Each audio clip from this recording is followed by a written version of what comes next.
Bueno, continuamos en este tercer miércoles del tiempo de Cuaresma, en donde es fantástico poder hacerlo caminando juntos y profundizando, ¿no? En lo que la comunidad juánica, en especial a través del Evangelio, nos va regalando y nos va de alguna manera dando elementos como para que nosotros los usemos para una propia introspección y evaluación interior, ¿no? Justamente estábamos en el capítulo 6, que es lo que va a poder, si bien el punto central del capítulo 6, como los anteriores que estuvimos viendo, es siempre trabajar la fe. Siempre va a estar puesto el corazón y la mirada en cómo es nuestra fe, ¿no? ¿Qué la mueve? ¿Qué la hace crecer? ¿Qué llama la atención en esta vida para que nosotros creamos, ¿no? Entonces, si bien ese va a ser el punto central, va a estar enmarcado dentro de lo que empezamos a ver la semana pasada, que es el tema del pan. Por eso es como el gran tema de este capítulo, ¿no? Vimos la multiplicación de los panes, que si bien está presente en todos los evangelios, veíamos la diferencia que tiene el Evangelio según San Juan con los sinópticos. Y hoy, después de encontrarnos con un Jesús que se escapa, digamos, se sustrae a sí mismo de la idea y el deseo de la gente de nombrarlo su rey, pero por motivos equivocados, porque él quiere ser rey, pero de otra manera, al menos dejando en claro cuál es el trono desde el cual decide gobernar. El trono no es el trono de la solución y de la facilidad, sino que el trono que él elige por voluntad propia y para cumplir la voluntad de su padre va a ser la cruz. Vemos cómo, sustrayéndose del deseo de la gente de llevarlo y ponerlo en un lugar que no quiere estar, recuerden ustedes que yo les hice dos comentarios. El Mesías iba a tener la característica de enseñar, explicar y alimentar. Fíjense cómo de alguna manera el alimento siempre está referido a lo material, a lo carnal, a lo bien, bien, bien, bien del aquí y el ahora, ¿no? Esto que podríamos, si estuviéramos hablando de filosofía, estaríamos hablando de todo aquello que está en contacto con los sentidos, ¿no? Con los sentidos interiores y exteriores. En cambio, el enseñar, el transmitir la palabra es este alimento espiritual que nos ayuda a crecer en el conocimiento de Dios y, por supuesto, cuando es bien recibida, en el conocimiento de nosotros mismos. Recuerden que acá hay un Dios que se está revelando, nos está diciendo quién es. Yo soy, ego y mí. Lo vamos a encontrar si lo leyéramos en griego constantemente, y ahora en breve vamos a leerlo de esa manera. Entonces, este Dios, a medida que se revela, nos revela también a nosotros en relación a Él. Nos va revelando a nosotros en relación a quién es Él, a su persona y a la vida de Él en la nuestra. Entonces, es muy importante este capítulo. Yo les contaba que dentro del libro de los signos es el medio, es la mitad exacta, es como esta comunidad que hace uso de un recurso literario muy semita pone en el medio lo que quiere que esté en el spotlight, ¿no? Lo que quiere que sea de alguna manera subrayado y sí, iluminado para que lo tengamos siempre presente.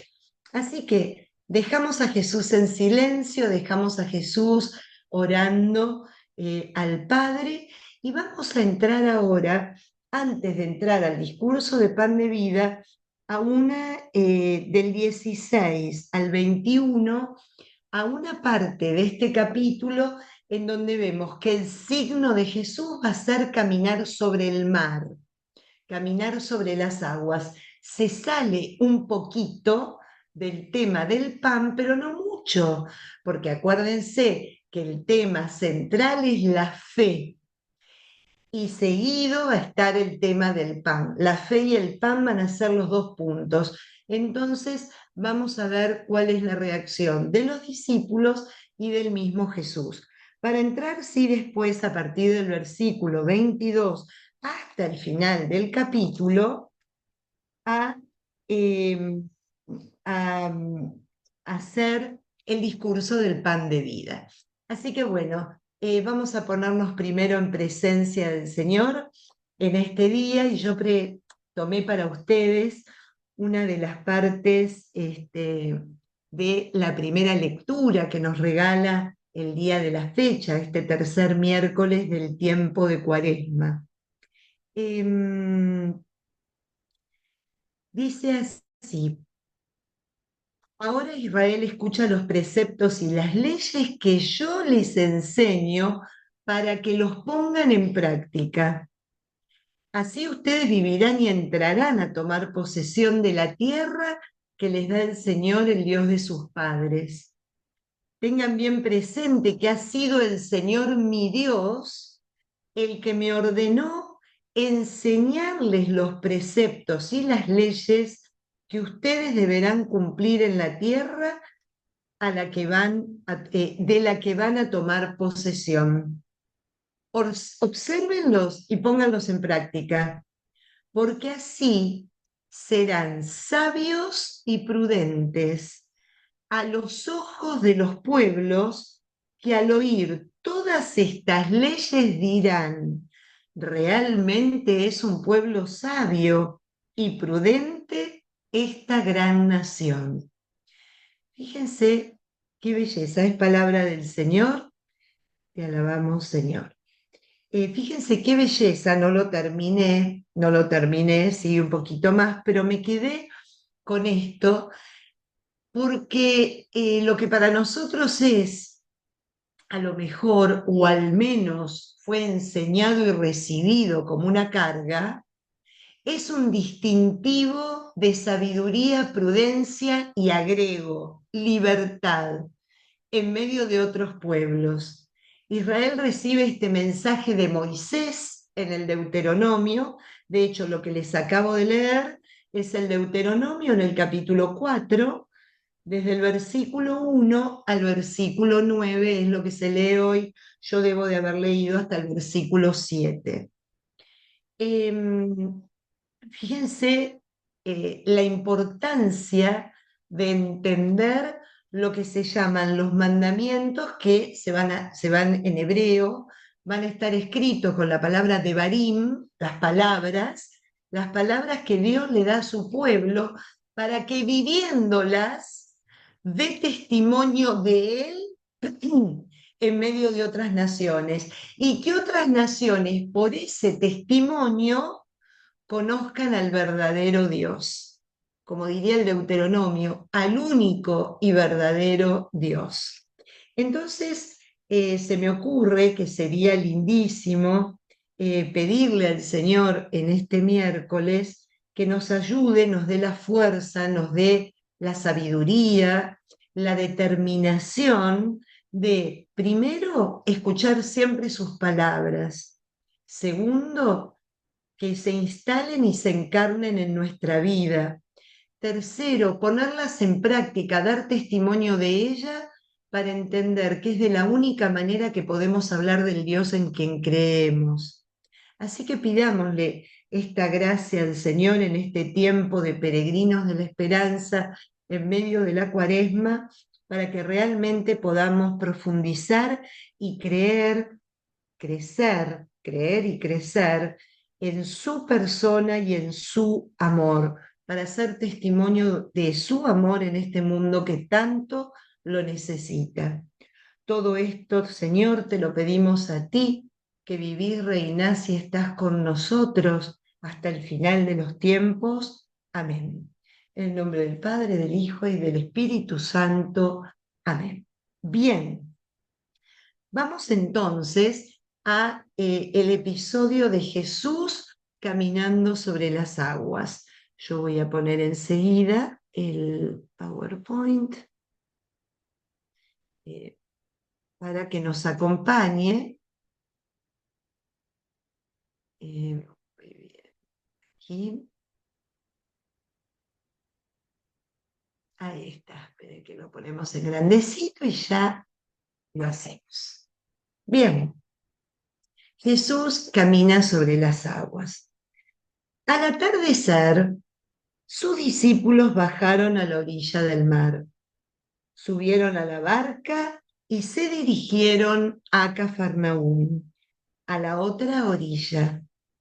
Ya había oscurecido y Jesús todavía no se había reunido con ellos. El mar estaba agitado porque soplaba un viento fuerte. Cuando ya habían remado unos 5 o 6 kilómetros, vieron a Jesús que caminaba sobre el mar acercándose a la barca y se asustaron. Pero él les dijo: soy yo, no tengan miedo. Ellos quisieron subirlo a la barca, pero enseguida la barca llegó al lugar a donde se dirigían. Palabra del Señor. Gloria a ti, Señor Jesús.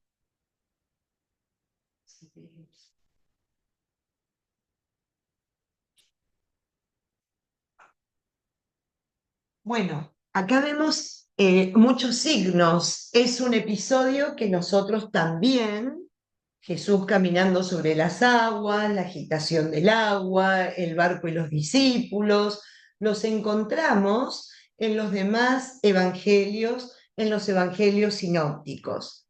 Pero acá tiene una característica muy importante. Recuerden que nosotros siempre tenemos la obligación, como leemos la Biblia, los católicos poniéndola en contexto. No se puede sacar el texto del contexto porque todos ustedes ya saben el versito.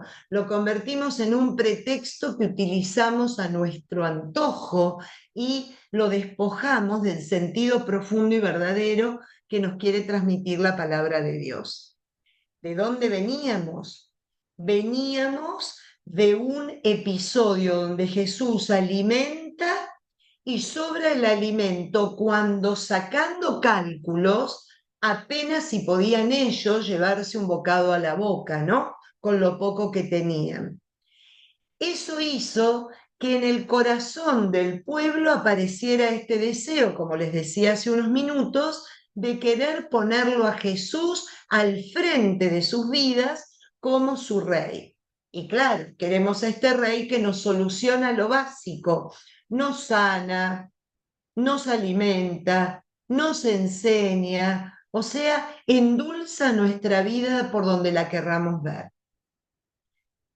En cambio, el Señor claramente se va mostrando que no coincide ni está realmente contento con la intencionalidad de la gente. Se va y se va a orar en soledad. Mientras tanto, los discípulos se van a embarcar para ir hacia la otra orilla, a Cafarnaún, a donde siempre, cada vez que el Señor está en la Galilea, toma como lugar de residencia. Entonces, ¿qué va a pasar? Primero, Juan nos habla de un tiempo, el atardecer. El atardecer en Juan es el atardecer también con respecto a la fe. Comienza a cerrarse el espacio por donde entraba la luz. Imagínense que así como la gente tenía ganas de nombrarlo rey, dentro de esa gente estaban sus discípulos más cercanos, ellos también. Entonces comienza a achicarse el foco, ¿vieron cuando se cierra el diafragma? Uy, entonces, ¿qué significa? ¿Que no va a ser el rey? Comienza a atardecer en relación a la mirada que ellos tienen con respecto a Jesús, a su maestro. Entonces, claro, suben a la barca como signo siempre de la iglesia, signo de la comunidad, y signo de aquello que flota sobre el agua, en este caso el mar de Galilea, símbolo de la residencia del mal, de la residencia de todo aquello que lleva del orden al caos, de la paz a la agitación, del lugar de la certeza a la incertidumbre y a la ansiedad. O sea, es la morada de lo contrario que se encuentra cuando uno está con Dios y recibe en su corazón la tranquilidad y la fe, ¿no? O sea, cuando vive realmente esa creencia en profundidad. Entonces, ahí nomás, antes de que termine el versículo 17, el Evangelio nos dice, ya había oscurecido. O sea, ya si quedaba un resquicio de luz, desapareció por completo. Fíjense cómo hay que prestar atención a cada palabra. Ya oscureció, ya no hay luz en absoluto. Y Jesús todavía no se había reunido con ellos, en oscuridad y sin Cristo, en oscuridad y sin Dios, ¿no? El mar estaba agitado porque soplaba un fuerte viento. Este mar, que es el signo de todo lo que les mencioné antes, llevaba la agitación y expresaba la agitación que en realidad había en su corazón. Cada uno de ellos en sus corazones vivía esa agitación. ¿Saben por qué? Porque no había salido lo que esperaban que saliera. No había ocurrido aquello que deseaban que ocurriera, ¿no? El Señor sea rey, que el Señor esté a cargo, pero no de la manera en que va a estar a cargo y que va a posicionarse como rey en nuestra vida, ¿no? Se entiende que en el plano de lo material, como les decía, estamos en este capítulo en donde se sacia un hambre real y un hambre espiritual, ¿no? Es en el plano del estómago, en el plano de lo humano, en el plano de lo limitado, de aquello que empieza y termina, y él quiere estar en un plano superior de la eternidad. Entonces ahí está la agitación de sus discípulos. Y el viento fuerte es eso que sentimos, ¿no? Cuando las cosas no salen, cuando las cosas no pasan como queremos, cuando vamos poniendo nuestro deseo, nuestra expectativa, qué sé yo, en las personas, en las situaciones, en los objetos, y de alguna manera nos desilusiona. También estamos experimentando un mar embravecido y un viento fuerte en contra. Es un signo muy, muy fuerte.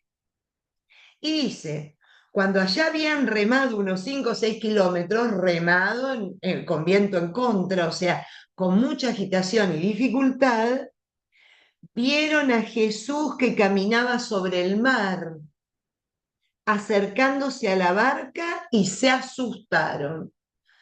Este caminar, Jesús sobre el mar, simbolizando el mar, todo lo que les comenté recién, el símbolo del caos, de la no presencia de Dios, el símbolo donde realmente a través de toda la Sagrada Escritura va a ir a parar el que es el mal por excelencia, ¿no? Donde se va a precipitar.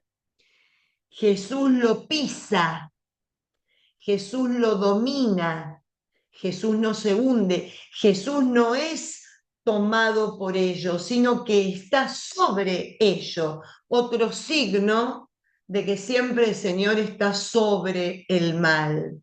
Y el mal nunca, ni siquiera, hace que se hunda un poco su pie en él, ¿no? La dominación de la presencia de Cristo en todo, incluso en aquello que parece indomable para el hombre, que es la presencia del mal en su vida, de la tentación, de la falta de paz, de lo que lo saca de contexto, de la desesperación, de cuando veo todo negro, como lo veían en ese momento, los discípulos en esa barca. Jesús domina, Jesús camina sobre el caos, camina sobre la incertidumbre, sobre lo que no sé qué va a pasar, ¿no? Sobre la desesperación, algo muy, muy fuerte.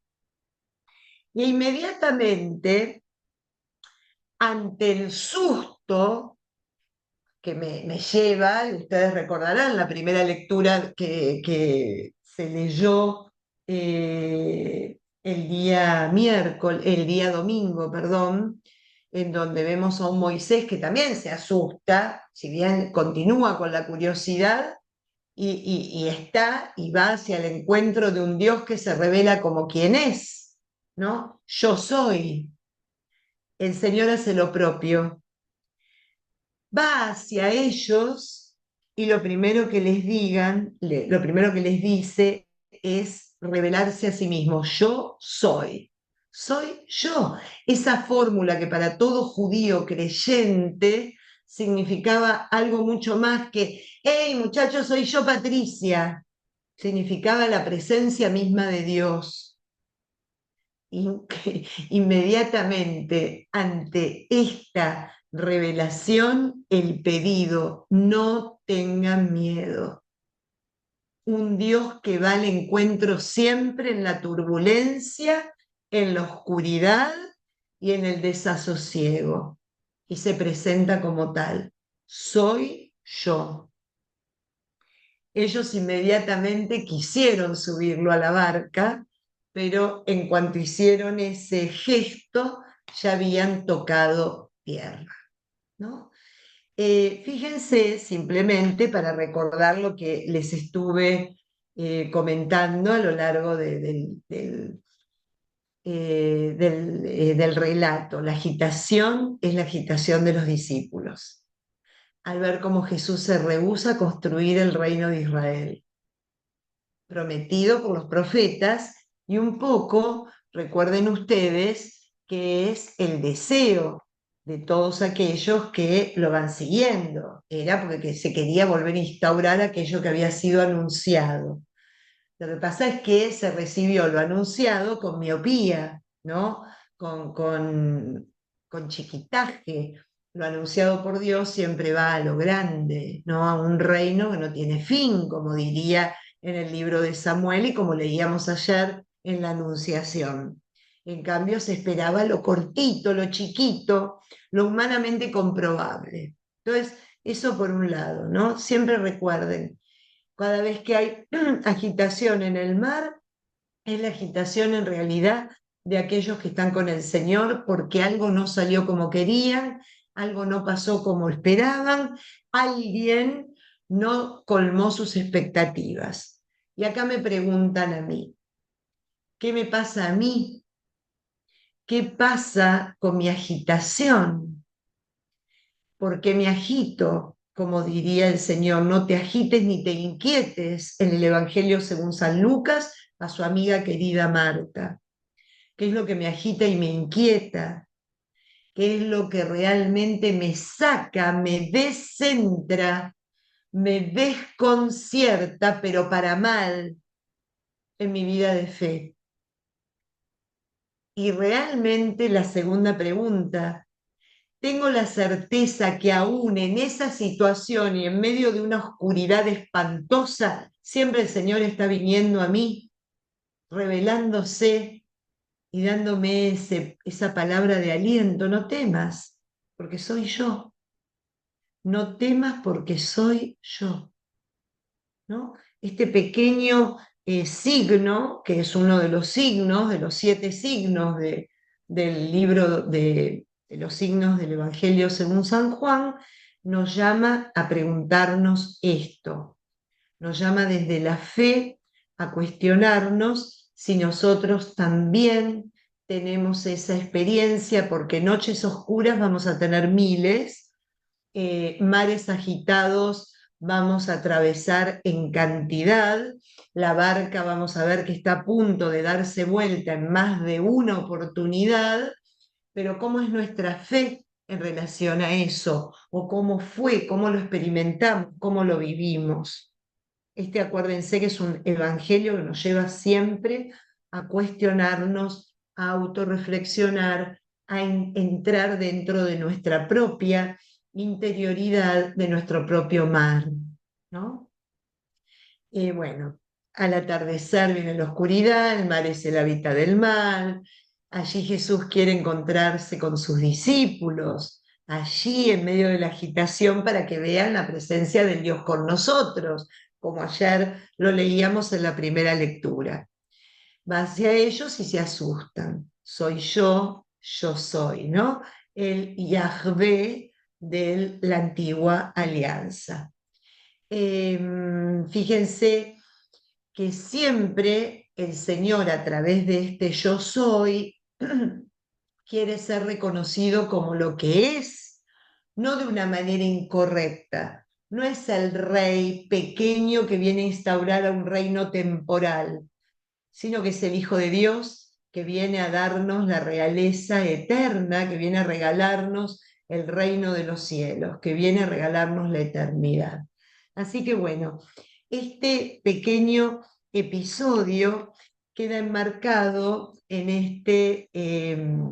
esta puesta en donde constantemente y a través de los distintos signos se va a poner en tela de juicio este yo soy, este ego y mí, este Yahoo, Yahweh, como lo quieran, Ihu, ¿no? Porque las vocales las pusieron para poder ser pronunciado, pero en realidad no tiene vocal, este yo soy lo que soy, ante la presencia de los fieles, ¿no?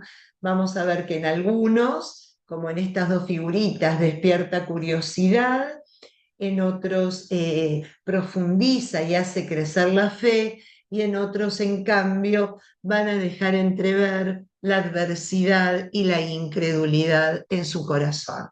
Así que bueno, a eso es a donde vamos a entrar ahora enseguidita en el discurso del pan de vida.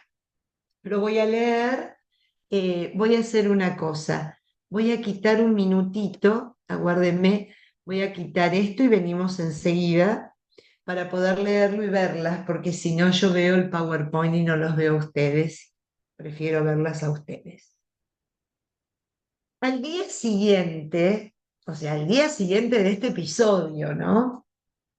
La multitud que estaba al otro lado del mar se dio cuenta de que no había allí más que una barca y que Jesús no se había embarcado con sus discípulos, sino que ellos se habían ido solos.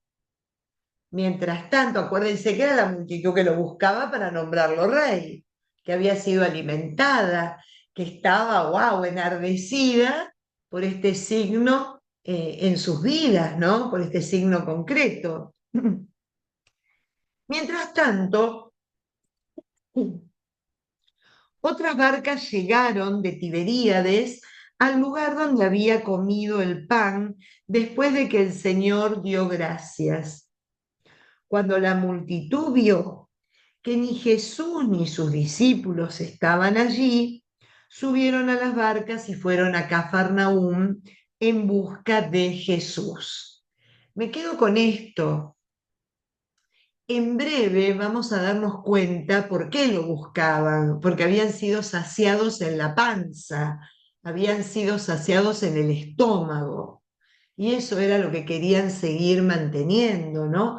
El discurso del pan de vida va revelando de a poquito que lo siguen por una curiosidad y por un motivo totalmente diferente al que Jesús quiere que nosotros lo sigamos y seamos sus discípulos, ¿no? Al encontrarlo en la otra orilla del mar, le preguntaron, maestro, maestro. Recuerden, primera expresión de reconocimiento en hebreo, rabí. La primera expresión que tuvieron casi todos, Nicodemo, la samaritana, y que lo van a seguir teniendo a lo largo de los encuentros, ¿no? ¿Cuándo llegaste aquí? Jesús les respondió, miren, revelándolo, ¿se acuerdan? Se revela y nos revela. se revela y nos revela siempre.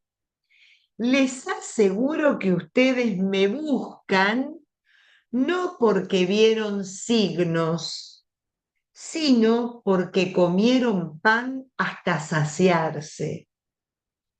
No obren por el alimento que perece, sino por el alimento que permanece para la vida eterna, el que el Hijo del Hombre les dará, porque es Él a quien Dios, el Padre, marcó con su sello. Entonces le preguntaron, ¿qué tenemos que hacer para llevar a cabo la obra de Dios? Jesús le respondió, esta es la obra de Dios, que crean en aquel que Él ha enviado. Ellos le replicaron, ¿qué signo haces para que al verlo creamos en ti? ¿Qué obra realizas? Nuestros padres comieron el maná en el desierto, como dice la Escritura. Les dio a comer pan del cielo. Entonces Jesús les dijo, les aseguro que no fue Moisés quien les dio el pan del cielo, sino mi Padre es quien les da el verdadero pan del cielo, porque el pan de Dios es el que baja del cielo y da vida al mundo. Ellos le dijeron, Señor, danos siempre de este pan. Jesús le respondió, yo soy el pan de la vida. El que viene a mí nunca tendrá hambre. El que cree en mí nunca tendrá sed. Pero ya les he dicho, ustedes no creen, aunque me han visto. Todos los que me da el Padre vienen a mí, y al que viene a mí no lo rechazaré, porque he bajado del cielo no para hacer mi voluntad, sino la del que me envió. Y la voluntad del que me envió es que no pierda ninguno de los que él me ha dado, sino que lo resucite en el último día. Porque esta es la voluntad de mi Padre, que todo el que ve al Hijo y cree en Él tenga vida eterna, y yo lo resucite en el último día. Los judíos murmuraban porque había dicho, yo soy el pan que bajó del cielo. Y decían, ¿no es este Jesús, el hijo de José, cuyo padre y madre conocemos? ¿Cómo puede decir ahora, he bajado del cielo? Jesús les contestó, dejen ya de murmurar. Nadie puede venir a mí si no lo atrae el Padre que me envió, y yo lo resucitaré en el último día. Está escrito en los profetas, todos serán instruidos por Dios. Todo el que escucha al Padre y aprende de él viene a mí. No es que alguien haya visto al Padre, el único que lo ha visto es aquel que viene de Dios. Les aseguro que el que cree tiene vida eterna. Yo soy el pan de la vida. Sus padres comieron el maná en el desierto y murieron. Este es el pan que baja del cielo para que quien lo coma no muera. Me voy a quedar hasta ahí. Fíjense que luego viene la parte más bonita y la parte más sustanciosa, ¿no? Yo soy el pan vivo, bajado del cielo, etcétera, etcétera. Pero como no nos va a dar el tiempo, porque es un discurso muy sustancioso e importante, merece que lo tomemos en parte, ¿no? Para no perdernos nada. Vuelvo un minutito al PowerPoint que nos va a ayudar a graficar qué es lo que estuvimos leyendo. Fíjense qué interesante lo que el Señor nos va a regalar a través de este capítulo. Acabamos de empezar a leer del versículo 22 hasta va a ser hasta el versículo 58, el verdadero discurso. Después completa con un relato. Pero ¿con qué nos encontramos? La primera parte van a ver que está relacionado con lo que pasó antes. La multitud que lo sigue, el Señor que les explica los motivos por el cual ellos lo están siguiendo, y comienza este reclamo de signo, este reclamo de signo. A ver, Moisés nos dio por lo menos el maná en el desierto, reconocimos que vino de Dios porque nos alimentó durante 40 años, ¿no? Y toda la discusión, o mejor dicho, la aclaración que les hace el Señor ante este evento. Para luego, fíjense que en el versículo 32 comienza eh, a explicar, al decir que no fue Moisés el que les dio, sino que el Padre, comienza desde el versículo 31 al 51 a hablar sobre el pan en sentido metafórico, porque es el pan que los alimentó para no desfallecer en medio del camino, ¿no? En cambio, cuando vayamos ascendiendo en lo que es el discurso, vamos a encontrarnos que del 51 al 58 va a tener un pleno y profundo realismo sacramental. Está hablándonos del sacramento de la Eucaristía. El que come mi cuerpo y bebe mi sangre, permanece en mí y yo en él. Mi cuerpo es el verdadero pan, ¿no? Para la salvación del mundo, ¿no? Para la vida eterna. Entonces vemos como que se va revelando de a poquito, se va revelando de lo más pequeño, de lo más lógico, digamos, bueno, yo soy el que viene de parte del Padre, yo soy el que les voy a traer una vida no como la del desierto que pasó, sino una vida que no tiene fin. Voy a traerles la eternidad, pero para eso necesitan obrar de acuerdo a la voluntad del Padre, y es que ustedes crean. ¿Se acuerdan que yo les contaba que acá está relacionado la fe con este discurso del pan de vida? Si creemos realmente gozamos de la vida eterna, ¿no? Si creemos realmente estamos recibiéndolo a Él.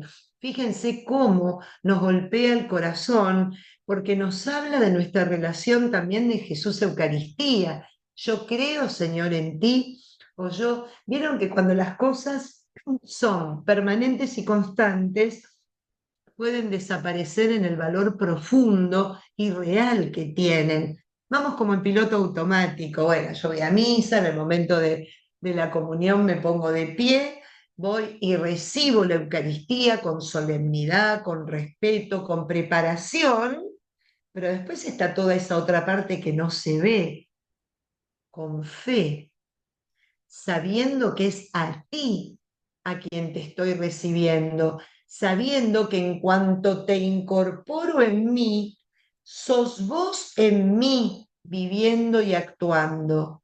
¿Pasa eso? Ahí es a donde nos quiere llevar y a donde quiere ir purificando el sentido de la fe y nuestra relación con el signo, ¿no? Es algo muy importante y es algo que no se agota y que viene muy bien periódicamente cuestionárnoslo, preguntárnoslo, y justamente creo yo que este tiempo cuaresmal es propicio para algo semejante, ¿no? Entonces, bueno, vamos a ver más o menos. Fíjense, del versículo 32 y 33 Jesús aclara quién es Él, ¿no? Quién es el que da el verdadero pan. El Padre les da el verdadero pan del cielo, porque el pan de Dios es el que baja del cielo y da la vida al mundo, ¿no? Va a ir diciendo, va a ir revelando quién es el que da el verdadero pan. Y a mí esta parte también me parece importante que la pensemos. ¿Cuántas veces ante un signo nos quedamos con el instrumento y no vamos hacia el que lo provoca. ¿Cuántas veces endiosamos a las personas o elevamos de categoría, incluso hasta en la vida de fe, como decíamos hace poco, ¿no? Elementos que son medios para llegar a Cristo y para tener una vida plena en Él, los absolutizamos y los hacemos fines, ¿no? Acá vuelve el Señor a decir, nunca pierdan la mirada en quién es el que les da, quién es el que obra, quién es el que crea, quién es el que constantemente está con ustedes, cuidándolo, haciéndose presente, sosteniéndolos y salvándolos a lo largo de su vida, ¿no? Entonces, es un llamado de atención. Purificar la mirada. No crean que fue Moisés. Moisés fue un hermoso instrumento a quien Dios agradeció a lo largo de su vida y lo trató como un amigo porque cumplió su voluntad también en lo que respecta su misión como le fue encomendada. Pero Moisés no fue el que hizo llover el maná, ni el que hizo que el maná existiera, sino que fue Dios, ¿no? Entonces, esta aclaración, aunque parezca un poquito infantil, y un poco sencilla, viene bien también hoy a nuestra vida, ¿no? De siempre tener presente que el que obra en el inicio y en el fin es el mismo Dios en nuestra existencia. Por más que nos mande muchos instrumentos, muchos representantes, muchos amigos, como era el caso de Moisés, ¿no? A lo largo de nuestra existencia. Dios es el que provoca eso siempre, para que no nos confundamos, ¿no? Luego nos dice del 34 al 40, de una manera preciosa, aclara que Él mismo es el pan que desciende del cielo. Yo soy el pan de la vida. El que viene a mí nunca tendrá hambre y el que cree en mí nunca tendrá sed, porque baja del cielo y da la vida al mundo, ¿no? Vemos y encontramos esta constante reiteración, así como decía, yo vengo a salvar, yo no vengo a juzgar, yo acá vengo a alimentar, yo vengo a dar la vida, yo vengo a dar aquello que hace que la vida pueda continuar. Y no esta vida solamente, sino hasta la eternidad, ¿no? Qué lindo porque se repite la figura de la samaritana, ¿no? Danos siempre de ese pan, ¿no, Señor? Por favor, danos siempre. Queremos ese pan siempre, así no nos tenemos que fatigar, así hasta tenemos resuelto algo que nos trasciende como es la eternidad a nosotros mismos, ¿no? Em, Fíjense que del 41 al 51, que es lo que acabamos de leer, y ahí nos vamos a quedar, Jesús declara que su origen del cielo solo se puede conocer por la fe, solo se puede conocer por la fe. Y lo que va y lo que viene es que es necesario comer su carne como el verdadero maná que da la vida eterna, ¿no? Ya cuando entramos en lo que sería la faceta sacramental de este relato. Así que a mí la verdad que me parece precioso y me parece que por donde veamos, ¿no? Eh, Tenemos elementos de reflexión, elementos de que nos pregunta al corazón nosotros cómo creemos. ¿Realmente nuestra fe es absolutamente clara y verdadera para saber que cuando estamos recibiendo, por ejemplo, el pan de Dios que baja del cielo, da vida a mi vida? ¿Da la vida verdadera?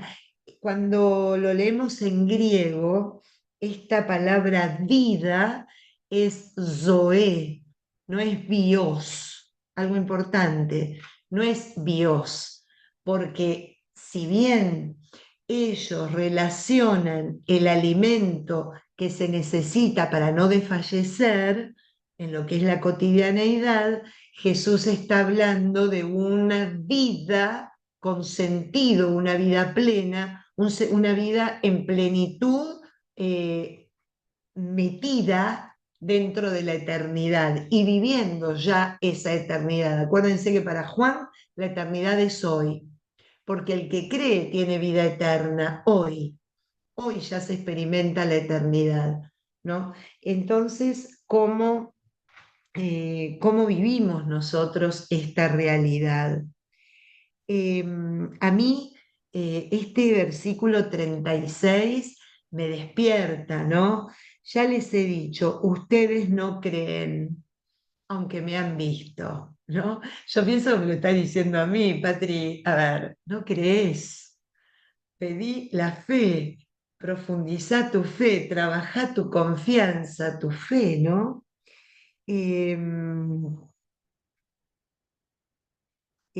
¿cómo está mi fe con relación al Señor, aunque vemos las obras que realiza, aunque sabemos lo que ha hecho, aunque experimentamos en nosotros mismos su gracia y su amor, ¿no? ¿Cómo es esto?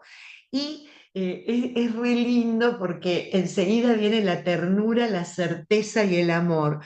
Todos los que me da el Padre vienen a mí. Y al que viene a mí no lo rechazaré, no importa que no tenga fe, que no sepa cómo creer, que le cueste, que venga renqueando, ¿no? Esta cosa de que Él no rechaza a nadie, porque he bajado del cielo, no para hacer mi voluntad, sino la voluntad del Padre.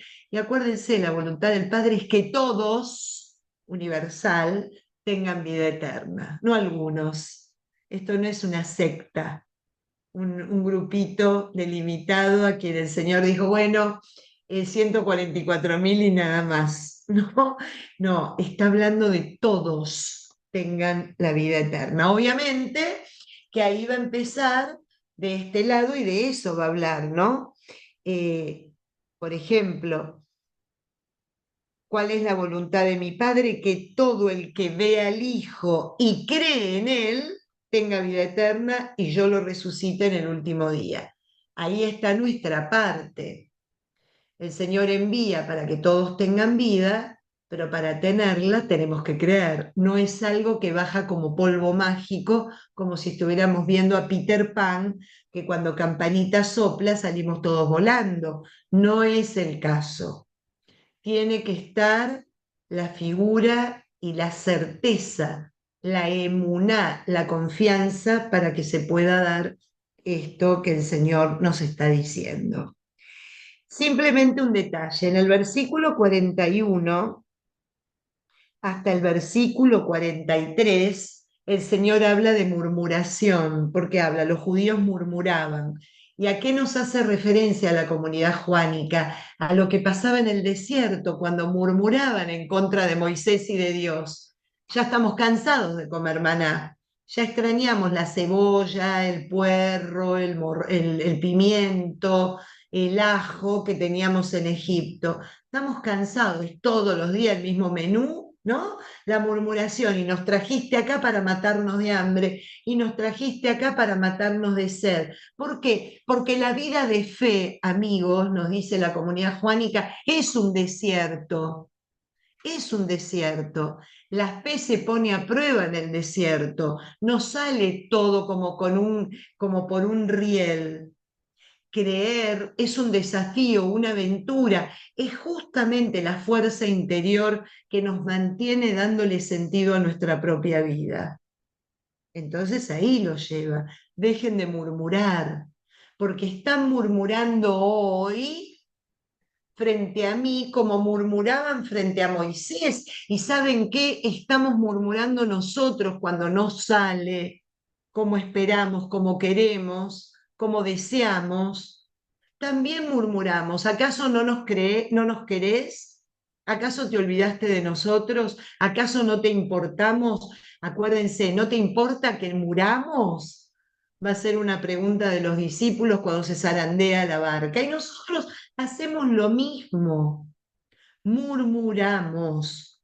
Esa murmuración que casi es un trueno, voy a hacer un antropomorfismo en los oídos del Señor, porque ese trueno es el signo de que no creemos. Por eso empieza este relato diciendo, pero ustedes no creen, pero ustedes no creen, también ustedes murmuran. Un ejercicio para esta tercera semana de Cuaresma, en este plano de la fe, de Dios que se revela. Prestemos atención a la cantidad de veces que murmuramos, como el pueblo de Israel en el desierto, que murmuramos desconfiando y preocupándonos, ¿no? Fíjense, dejen ya de murmurar. Así termina el versículo 43. ¿Por qué dejen ya de murmurar? Y explica el sentido profundo. Porque nadie puede venir a mí si no lo atrae el Padre que me envió. Y yo lo resucitaré en el último día. En una palabra, si ustedes están conmigo es porque el Padre los trajo hasta acá. Confíen, confíen que están acá para algo grande. Qué lindo. Está escrito, todos serán instruidos por Dios, ¿no? Es lo que está haciendo el Señor con nosotros. Todo el que escucha al Padre y aprende de Él, viene a mí. Por eso nosotros hablamos de la importancia de lo que es la escucha de la palabra. Esta palabra, ya sea del libro de la primera alianza, del libro de la segunda alianza, es escuchar al Padre que siempre, irremediablemente, nos lleva a Cristo. Siempre la escucha es cristológica, ¿no?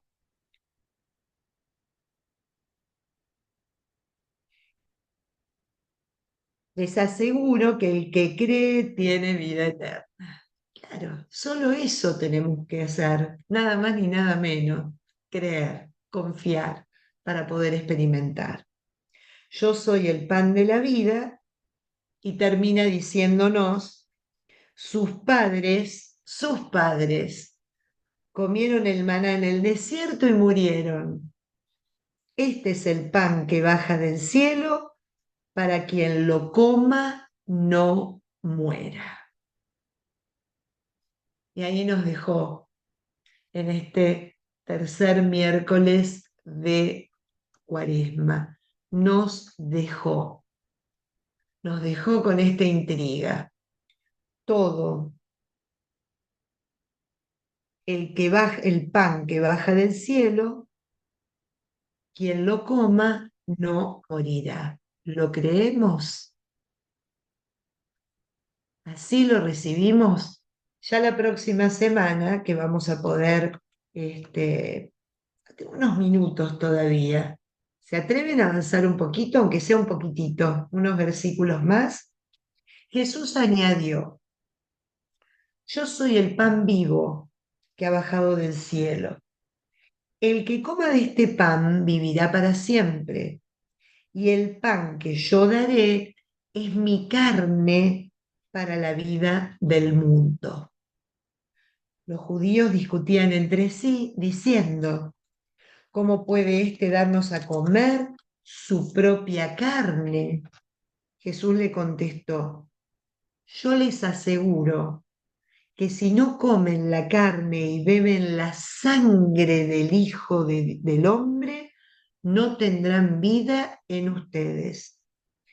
Quien come mi carne y bebe mi sangre, tiene vida eterna, y yo lo resucitaré en el último día, porque mi carne es verdadera comida y mi sangre verdadera bebida.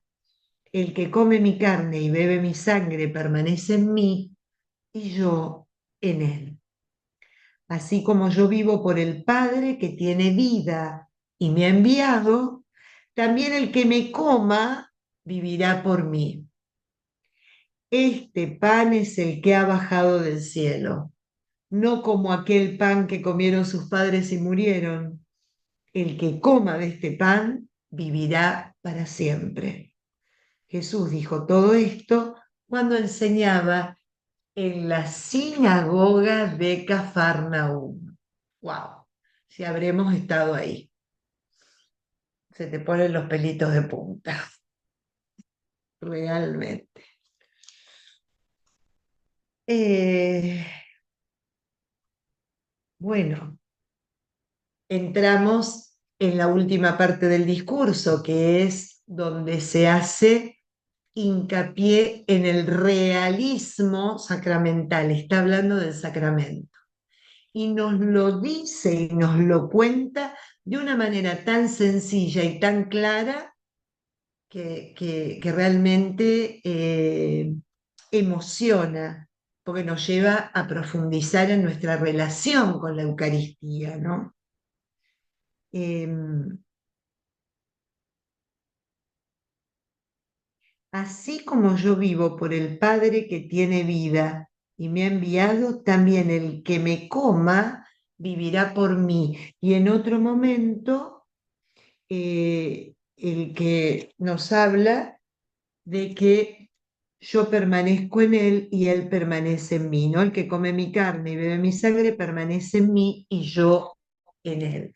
Yo creo que estas dos eh, sentencias, estas dos afirmaciones de Jesús son lo que nos invita a un constante y permanente revisar nuestro corazón.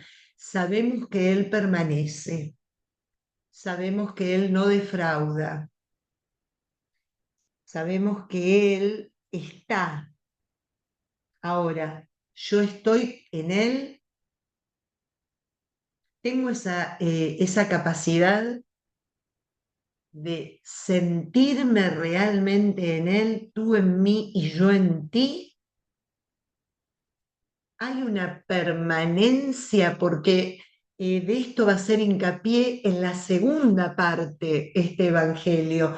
Permanezcan en mi amor, o sea, fíjense como siempre nos va a invitar, si bien el Señor nos invita a caminar y a estar con Él, es caminar permaneciendo, es caminar poniéndonos en camino constante, pero en ese camino vamos con Él, no vamos por nosotros mismos, no vamos solos, no vamos autorrepresentándonos, sino que el camino lo hacemos con Él. Me viene lo del Deuteronomio, ¿no? Pongan en práctica las palabras, vívanlas, háganlas suyas para que todos los demás conozcan quién es el Dios que los eligió. Es lo mismo, ven que de alguna manera el Señor siempre nos invita y arribamos a una misma conclusión. Permanecer con Él, ser uno en Él, es para llevarlo a Él a lo largo de nuestra vida, ¿no? El que tiene, perdón, también el que me coma vivirá por mí, desde mí y conmigo, nos dirás, ¿no? Luego, o sea, estamos en Él, como diría San Pablo, en los Hechos de los Apóstoles, en Él vivimos, nos movemos y existimos, nada fuera de Él, ¿no? Todo es en Él. Que el Señor nos regale en esta semana el poder profundizar y como nuestra fe es humana, siempre va a estar ahí flaqueando, pero que por lo menos tengamos en este tiempo donde nos estamos preparando y que tanta relación tiene, me viene con el Pesaj, ¿no? Tanta relación tiene con el pan también, la celebración de la Pascua judía. Es ese pan pascual el que va a terminar él convirtiendo en su cuerpo y ese vino pascual en su sangre, que realmente nosotros nos tomemos un tiempecito para poder meditar, profundizar y preguntarnos qué relación tenemos con este Señor que se da, con este Señor que se encarna, con este Señor que viene a nosotros y permanece en nosotros, ¿no? Para realmente salir beneficiados. Así que bueno, al final vamos a hacer la última parte, vamos a volver un poquito la semana que viene en esto, como hicimos hoy, para poder trabajar en relación una palabra con la otra, pero ahora, como lo estamos haciendo, no quiero dejar de cumplir el propósito de que puedan hacer eco de aquello que les quedó hoy y que Juan nos regaló y que nos quedó hoy rebotando en nuestro corazón para luego convertirse en oración. Bueno, cómo no, Fefe, comienza tú. Adelante, por favor.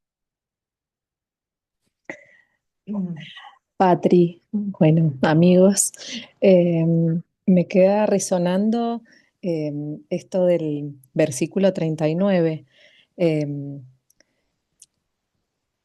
yo he venido a hacer la voluntad del Padre, del que me ha enviado, y es que no se pierda nadie, mm, sino que lo resucite en el último día. Esto de, también me acordé de la semana pasada de cuando sobran las cestas y el pan y los peces que sobran, como él dijo también que no se pierda nada. Me quedé como pensando en esto de perder, como, y asociado con la muerte, ¿no?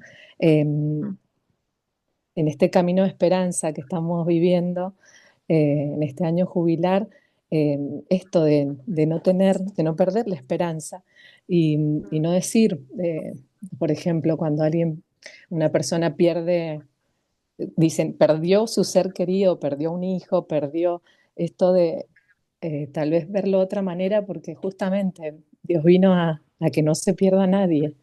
Eh, Wow.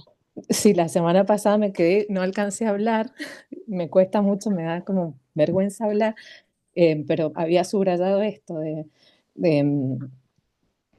Jesús dice, recoged los trozos que han sobrado para que no se pierda nada. Me quedé pensando en eso como también como Él quiere y que como en realidad no se pierde nada, como que al final todo sigue teniendo vida en Él. Bueno, eso me emociona mucho. qué lindo, gracias, Fefe. Gracias. Wow. ¿Quién quiere continuar haciendo eco de todo lo que quedó dando, rebotando, pum, pum, pum, como el popcorn en el corazón?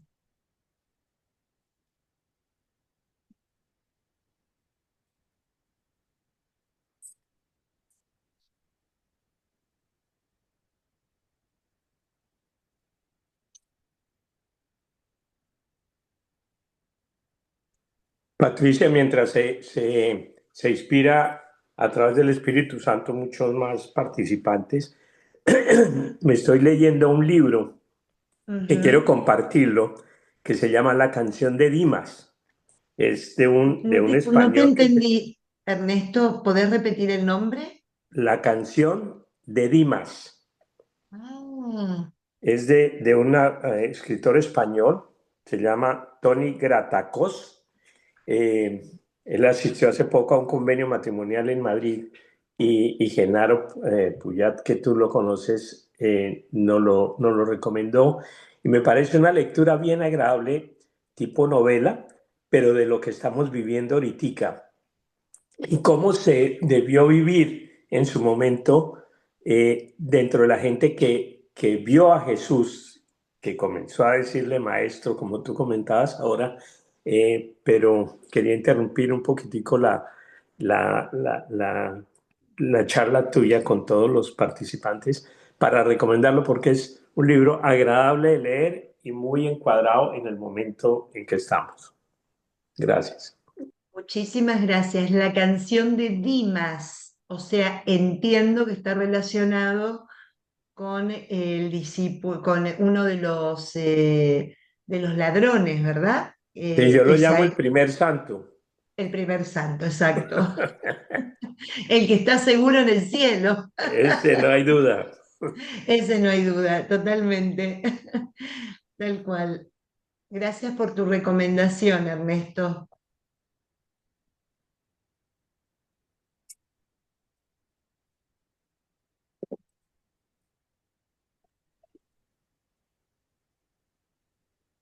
Margarita, ¿querés decir algo? Nos está iluminando el... No, se salió el microfonito nomás.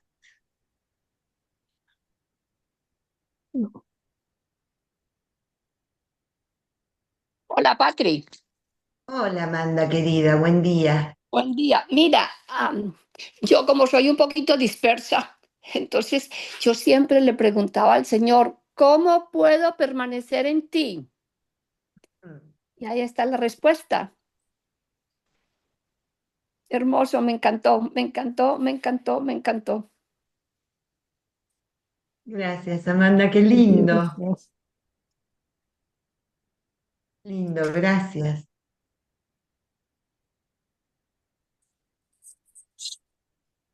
Patri, Sí, Gaby, querida. a mí siempre me llama la atención, y más hoy con lo que vos nos explicaste, es también cuando lo recibimos a él en la Eucaristía, que yo algo te había comentado la semana pasada, el recibirlo a él y que él viva en mí y yo en él. Y te acordás que te había dicho cuánto uno puede sentirlo, y vos me habías dicho que uno lo recibe y después, bueno, lo lleva, ¿no? Durante la semana y por siempre, pero bueno, hay que recibirlo en cada domingo, pero eso de llevarlo es, pienso, ¿no? En cada actitud, en cada gesto que uno va viviendo, en la forma de vivir de uno, llevarlo a él. Eso es lo que a mí me impacta de hace unos años atrás, que me doy cuenta que él está ahí oculto y Fíjate, Dios, vivo cielo, en ya la está. Eucaristía. Entonces, cuando lo recibo, ¿cómo llevarlo? En las actitudes y gestos de mi vida. Sí, sí. Como dice Pablo, nos convertimos en lo que comemos. Bueno. Y después otra de las cosas era la murmuración. Mm, Yo lo mm, tomé la murmuración como que es como que ahí uno, cuando uno murmura, pierde la confianza, o sea, entras en desconfianza, ujú. ¿no? Porque ahí empezamos el por qué a mí o para qué, o lo tomé, creo que no sé si está bien lo que sentí. Sí, totalmente, porque murmurar es bastante una connotación negativa, porque cuando se murmura es porque no se tiene la valentía de decir en voz fuerte y claro lo que se piensa. Se murmura a lo mejor para incluso meter cuña, ¿no? Ah, Este, pinchar para que se provoque un malestar más grande. Entonces, es una desconfianza que claro, tiene consecuencias impensadas, porque cuando uno comienza a murmurar, incluso esto viene muy bien en relación a lo comunitario, ¿no? A veces no terminamos de salir de misa y estamos murmurando sobre alguien, sobre una situación, sobre hasta sobre el mismo cura de una misa. Este, entonces, ¿cuál es la consecuencia? Porque mi murmuración, que nunca, yo sé cuando yo la comienzo, se convierte como en esa bolita de nieve que después termina siendo sí, algo que aplasta. Vos nunca podés saber porque puede ser un escándalo para muchos la claro, murmuración que uno comienza, a lo mejor uno después cuando la analiza dice, ay, pero si era una cosa sin sentido, era una cosa prácticamente que no tiene ni siquiera valor, pero eso desató o produjo un mal tan grande y todo comienza con una murmuración, porque esa desconfianza se contagia. Cuando yo murmuro a claro. alguien algo, ese va agregando a esa murmuración Algo, parte de la suya. Eso es lo que vemos en el libro de los números, ¿no? Cómo Israel se potenciaba ante el gesto de Dios providencial, amoroso y constante la murmuración, que no estaban conformes con nada, ¿no? No había nada. Y además, peor aún, reclamando que por qué los habían sacado de la esclavitud. O sea, por eso digo que la murmuración siempre es relacionada con algo negativo, siempre tiene una connotación negativa, nunca positiva. Cuando es positiva es una declaración, una invitación, algo que se proclama, es un querigma, algo que da vida y que tiene sentido. La murmuración es lo contrario. Claro, y la murmuración es queja también, obviamente. Sí, sí, totalmente. Bueno, gracias, Patri. De nada, por favor, a ustedes. Patri, muchísimas Sí. gracias. Una bella exposición. Para mí todo se basa en pedirle al Señor su protección y el aumento en nuestra fe. Ujú, Eh, Porque entonces cuando llegan las tempestades, los vientos fuertes y vemos caminar al Señor sobre las aguas hacia nosotros, llamándonos, si no tenemos fe, no lo vemos y no tenemos claridad.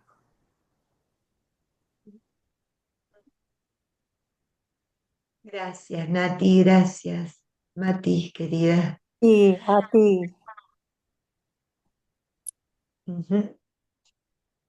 Aparte, cuando pedimos aumento de fe, nos estamos poniendo en una situación de humildad, ¿no?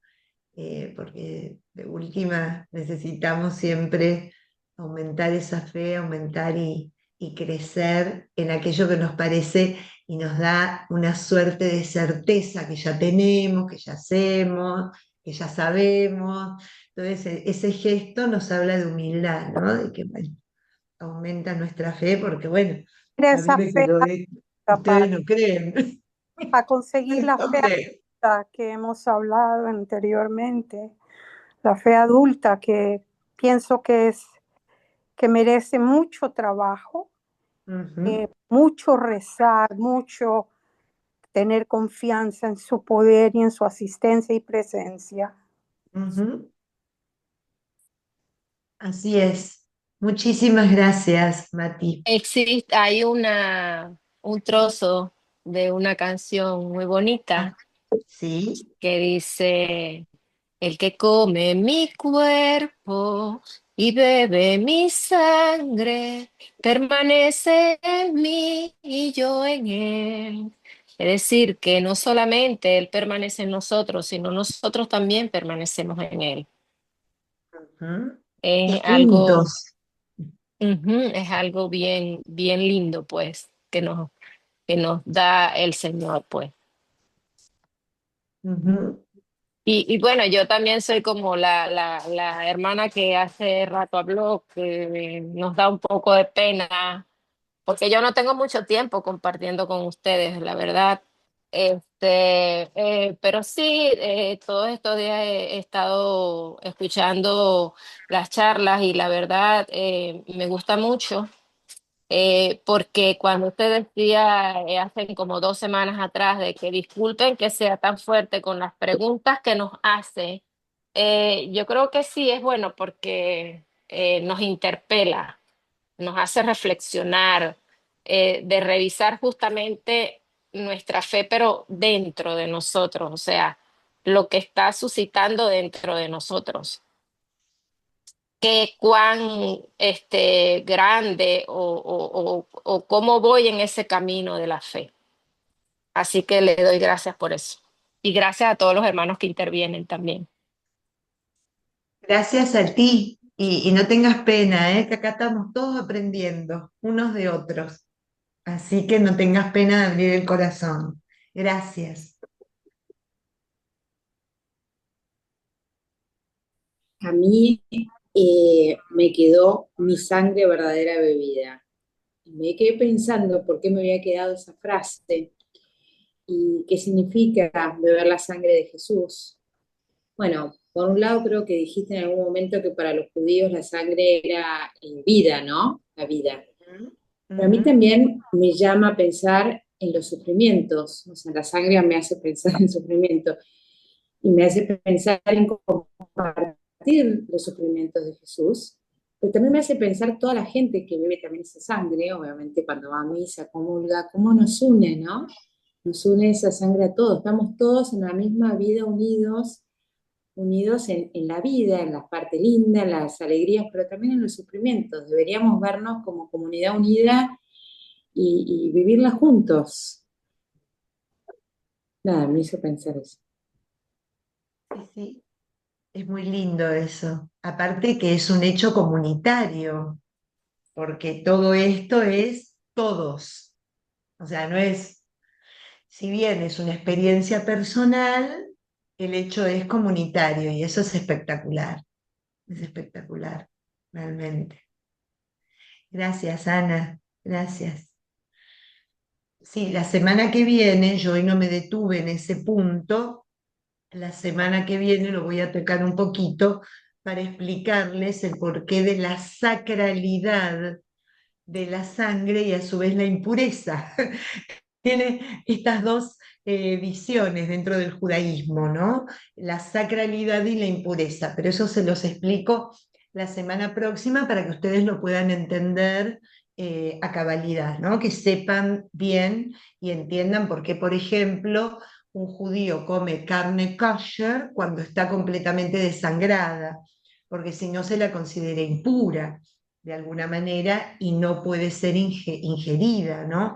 Entonces, bueno, eso se los explico la semana que viene para... Lo que pasa es que hoy me parecía importante terminar el tema. Cuando llegué ahí dije, no, eso sin lo otro no, no tiene mucho sentido, así que había que terminar y profundizar hasta el final de este discurso. Así que bueno. Bueno, amigos queridísimos, seguimos la semana próxima. Dios mediante, estaremos encontrándonos el día que viajo, pero viajo a la noche, así que puedo estar con ustedes a la mañana sin problema. Y, y bueno, nada, com- compartamos, sigamos caminando juntos en esto de que estamos todos permaneciendo, como decías, Pepe, todos permanecemos. Y acá me vino, a medida que Fefe hablaba, algo tan lindo que es lo que creemos, ¿no? Que en la comunión de los santos estamos todos, ahí no se pierde nadie. Como el Señor va a decir en el Evangelio y se va a dedicar a hacerle saber a sus discípulos, no está muerto, solo duerme, ¿no? O sea, la vida eterna es la vida eterna, creemos o no creemos. Así que estamos como iglesia peregrina, unida ya a la iglesia triunfante que nos acompaña y que está con nosotros también, de alguna manera. Así que bueno, en esta esperanza y con este sentir, sigamos caminando por la Cuaresma, que es un tiempo de gracia y es un tiempo también de reencontrarnos con el Señor y con nosotros mismos. Amén. Bueno, nos vemos si Dios quiere entonces el miércoles que viene. Aquí los espero, ya con la maleta en la mano. Gracias, Patri. Un Gracias, beso Patri. grande. Chao, Adiós, gracias, adiós, gracias. adiós. Chao. Estén muy bien, sigan pasando y disfrutando el Spring Break. Gracias, Patricia. Chao, Adiós. Patri.